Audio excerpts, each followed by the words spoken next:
Dexter Henry here alongside our great Major League Baseball columnist, the great Joel Sherman, and we're here. You're seeing Mets in the background, but we're going to talk about the Yankees because news coming down, the Yankees have re-signed Cody Bellinger. 5 years, $162.5 million deal. Joel, I'm going to get right into this and ask you this.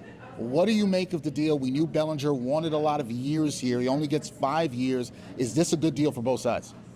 Yeah, you use the term only, but remember, this is a guy who didn't even opt out of his contract last year.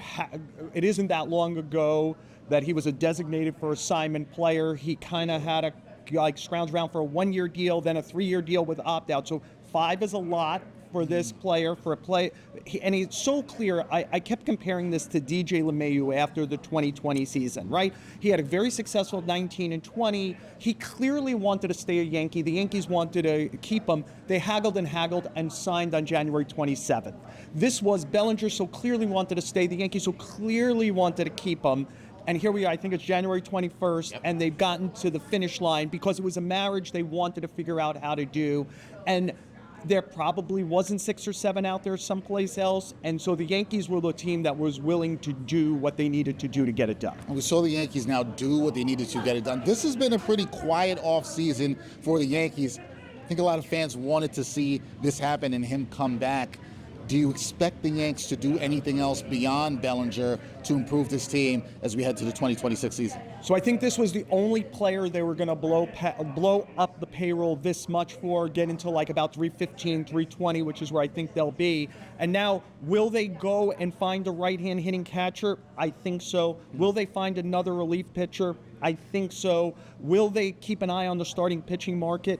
I think so, and that's at least likely, but I think at a lesser number. Like, I think if Bellinger doesn't re-sign, they might spend more in some other places, but at over $30 million a year for this player, I expect now that Hal Steinbrenner will say, this was the one, it makes us whole, and because he's such a Swiss Army knife, he's such a good baseball player. Right. It worked in New York. He plays 3 outfield positions. If Ben Rice has trouble at first, he could go seamlessly to first base and help there.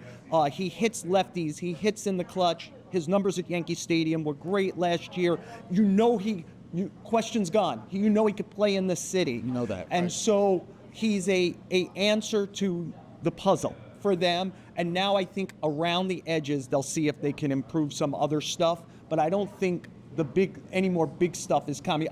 Could be surprised. But this was the big move that I think was going to be allowed to happen. Okay, so you said hopefully, we don't know, they might try to answer some of the puzzle pieces around the edges. If they're able to do that, how do you feel about this Yankee team heading into 2026? Are they true World Series contenders? Yeah, I think, look, they build big casinos in Las Vegas because those guys generally know what they're doing. And even before this move, the Yankees had the second highest over-under for win-loss in the major leagues to the Dodgers at 93.5, pretty much everywhere. They're in that bucket with Seattle, Toronto, like that kind of group of teams. I assume Bellinger might push that up a win. Who knows? Like this is the core. And remember, I know that people act like they haven't done a lot.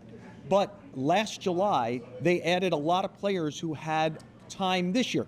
David Bednar, Jose Caballero, Ryan McMahon, Camilo Doval. I think they still think they're going to fix Jake Bird, a reliever they got at the deadline last year. And while, again, it's bringing guys back, on the day they become free agents, Trent Grisham could have turned down the qualifying offer. Ahmad Rosario could have signed someplace else. Blackburn and Yarborough could have signed someplace else. They brought guys back to what is a pretty good team that I think got better as last season went along and then had the worst matchup they could have. They could not beat the Blue Jays last year. They're going to have to figure out how to do that this year.